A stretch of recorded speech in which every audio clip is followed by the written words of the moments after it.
Nilamon ng buhay ni Giannis Antetokounmpo si Cooper Flagg at si Daniel Gafford. Ganito dapat mag-welcome sa mga top rookie sa NBA. Parang 90s basketball kung maghalimaw itong MVP mga idol. Simula sa first quarter ang paghalimaw ni Giannis Antetokounmpo nang supalpalin niya si Daniel Gafford. Good recovery for Antetokounmpo.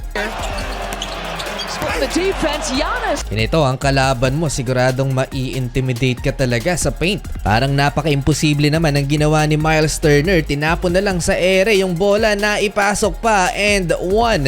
Dikit ang laban sa first quarter mga idol. Sa katunayan lamang pa ang Dallas Mavericks. Nakakapagtala ng 6 points si Klay Thompson. 6 points din para kay Cooper Flagg. Pull up mid-range para sa top 1 rookie at put back layup sa missed shot ni Brandon Williams. Dallas up by 4 going into second quarter 31-27.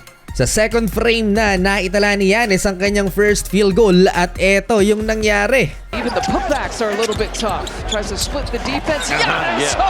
Kahit ang crowd sa Dallas mga idol napawaw sa ginawa ni Giannis. Grabe yung extension ng braso ni Giannis, talagang gamit na gamit yung kanyang haba. Na welcome to the NBA moment si Cooper Flagg at sumunod na possession mga idol. Eto naman ang nangyari. Here's another dunk. There he is again. Another dunk. Facilitation second quarter annihilation.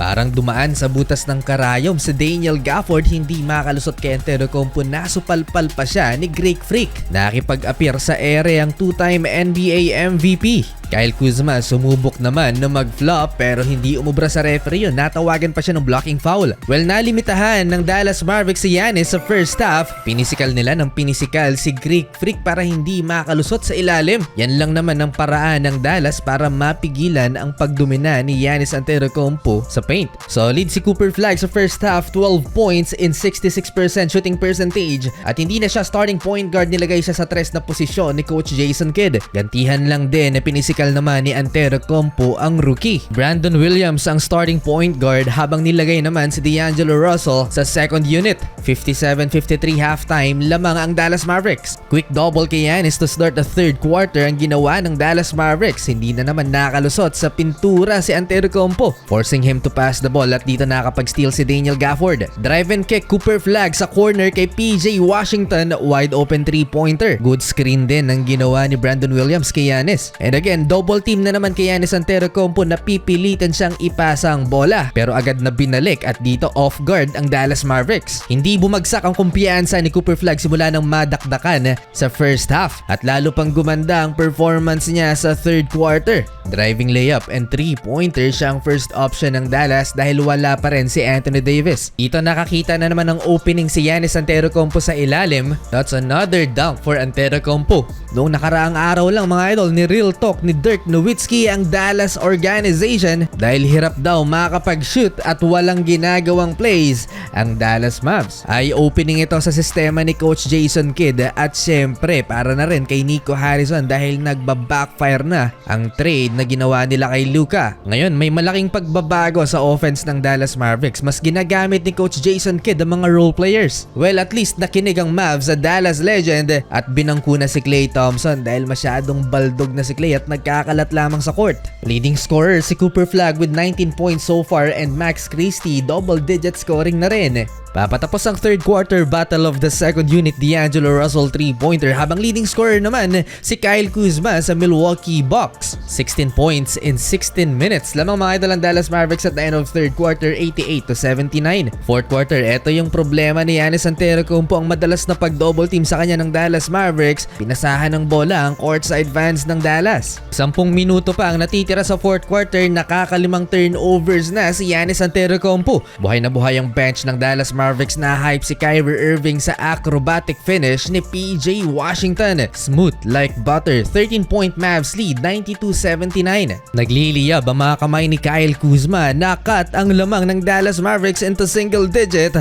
at eto na ang Milwaukee Bucks. Naghihingalo na ang Dallas Mavericks at mukhang makaka-comeback pa ng Milwaukee Bucks. 7-minute mark ng fourth quarter, baba na lang sa isa ang lamang ng home team, 99-98. Highlight again for Giannis.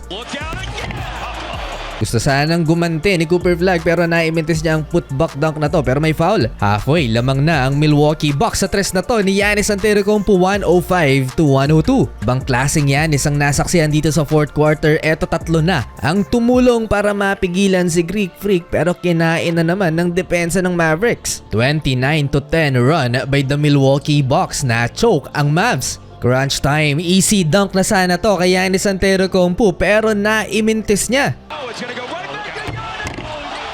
Counter 3-pointer, baba na lang sa isang lamang ng Milwaukee Bucks. Assist mula kay Cooper. Solid ng ending, lumamang pa ng isang Mavs 109-108 pero si Kyle Kuzma napakasipag sa ilalim, putback layup for the lead again, 110-109. Nasa Milwaukee ang momentum pero kakampi ng Mavs ang crowd. Di nga lang umubra yung hiyawan nila habang nasa free throw line si Giannis dahil parehong pasok yan. Di nakapagtala ng punto sa first quarter pero may 30 points na si Giannis. Panibagong career high in points naman kay Cooper Flag, 24 points na. Last 29 seconds for the lead. Cooper Flag driving layup, 113-112. And it's he's driving, he's scoring!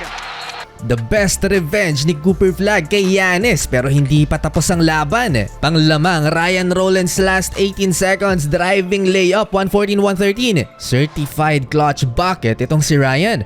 Nag-commit ng turnover ang Dallas Mavericks, na convert yan into 2 points ni Kyle Kuzma, 3-point game at na-foul ni Giannis si PJ Washington, 3 free throws. Nga lang kinabahan sa free throw line, hindi niya naipasok ang pangalawang free throw, sayang yun. Panalo pa rin ang Milwaukee.